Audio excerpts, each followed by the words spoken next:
बिस्मिल्लाहिर्रहमानिर्रहीम। ख़वातीन व हज़रात, अस्सलामु अलैकुम वरहमतुल्लाहि वबरकातुहू। नाज़रीन कराम, हज़रत इमाम अहमद बिन हम्बल रहमतुल्लाह अलैह की सारी ज़िंदगी गैर मामूली तौर पर इबादत और तदरीस की सरगर्मियों में गुजरी है। वो इस मामले में अपने ज़माने में ज़रबुल मिसल थे। उनके दिन इल्म हदीस की तदरीस में और उनकी रातें मुसल्ले पर खड़े होकर ज़ारो कतार रो रो कर गुजरा करती थी। लेकिन जब भी इबादत से फारिग होते तो ये दुआ ज़रूर करते, ए अल्लाह, इमाम शाफी रहमतुल्लाह अलैह की उम्र में बरकत अता फरमा। इमाम साहब की एक बच्ची थी जो ये सोचा करती थी कि मेरे वालिद इतनी गैर मामूली इबादत करते हैं कि दुनिया उनकी इबादत को ज़रबुल मिसल समझती है। आखिर इससे ज्यादा क्या इबादत मुमकिन है कि दिन मस्जिद में हदीस पढ़ाने में गुजरे और रातें मुसल्ले पर। इन दो मशागिल के अलावा मेरे वालिद को किसी चीज से गर्ज नहीं। वो सोचा करती थी कि इमाम शाफी रहमतुल्लाह अलैह, जिनके लिए मेरे वालिद हर वक्त दुआ करते रहते हैं, आखिर वो किस दर्जा के इंसान होंगे। इमाम शाफी रहमतुल्लाह अलैह काहिरा में और इमाम अहमद बिन हम्बल रहमतुल्लाह अलैह बगदाद में रहते थे।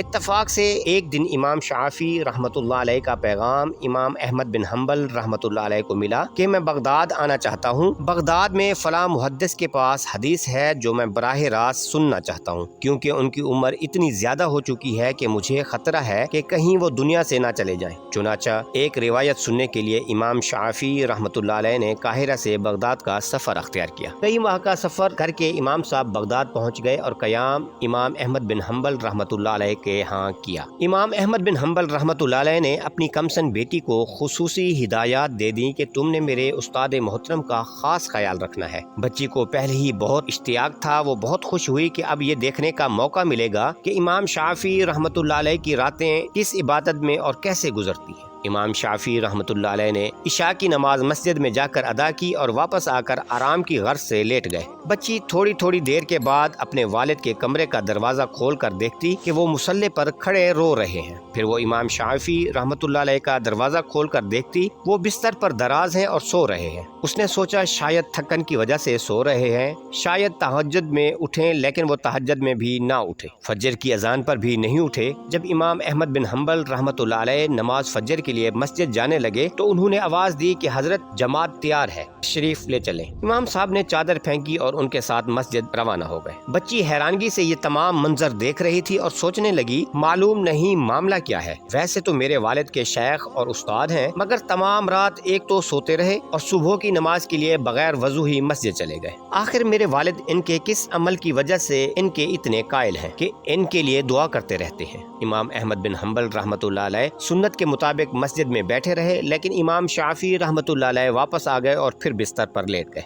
जब नाश्ता लग गया और उन्हें बुलाया गया तो वो नाश्ता के लिए आकर बैठ गए। अब ये बच्ची देखती थी कि उसके वालिद बहुत कम खाना खाते थे और उसने सुना था कि बुजुर्ग बहुत कम खाना खाते हैं, लेकिन जब इमाम शाफी रहमतुल्लाह अलैह को देखा तो उन्होंने खूब डट कर नाश्ता किया। बच्ची ने सोचा, अगर ये वाकई बुजुर्ग हैं तो इनके अंदर ये बातें क्यों नहीं हैं। इसी असना में इमाम अहमद बिन हम्बल रहमतुल्लाह अलैह ने उस्ताद ग्रामी से पूछा, रात आराम से गुजरी, ठीक तरह से सो गए थे आप? इमाम शाफी रहमतुल्लाह अलैह ने जवाब दिया, जब तुमने इशा की नमाज पढ़ाई तो तुमने ये आयत तिलावत की, अगर मकरूज तंग दस्त हो तो उस वक्त तक मोहलत दी जाए जब तक उसे खुशहाली नसीब न हो। इस आयत मुबारका को सुनकर मेरे जहन में ये बात आई, इस कानून अफलास की बुनियाद इखलाकी असूल पर है। फिर ख्याल आया, इससे ये हुक्म भी निकलता है, ये भी निकलता है, फलां भी निकलता है। इस तरह जब मैं 108वें मसले पर पहुंचा तो फजर की अजान हो गई। अब जाकर बच्ची को मालूम हुआ कि इमाम शाफी रहमतुल्लाह अलैह की एक रात मेरे वालिद की कई हजार रातों के ऊपर भारी है, क्योंकि वो जो कुछ कर रहे थे पूरी उम्मत के लिए कर रहे हैं। फिर इमाम अहमद बिन हम्बल रहमतुल्लाह अलैह ने पूछा, आपका सफर कैसा रहा?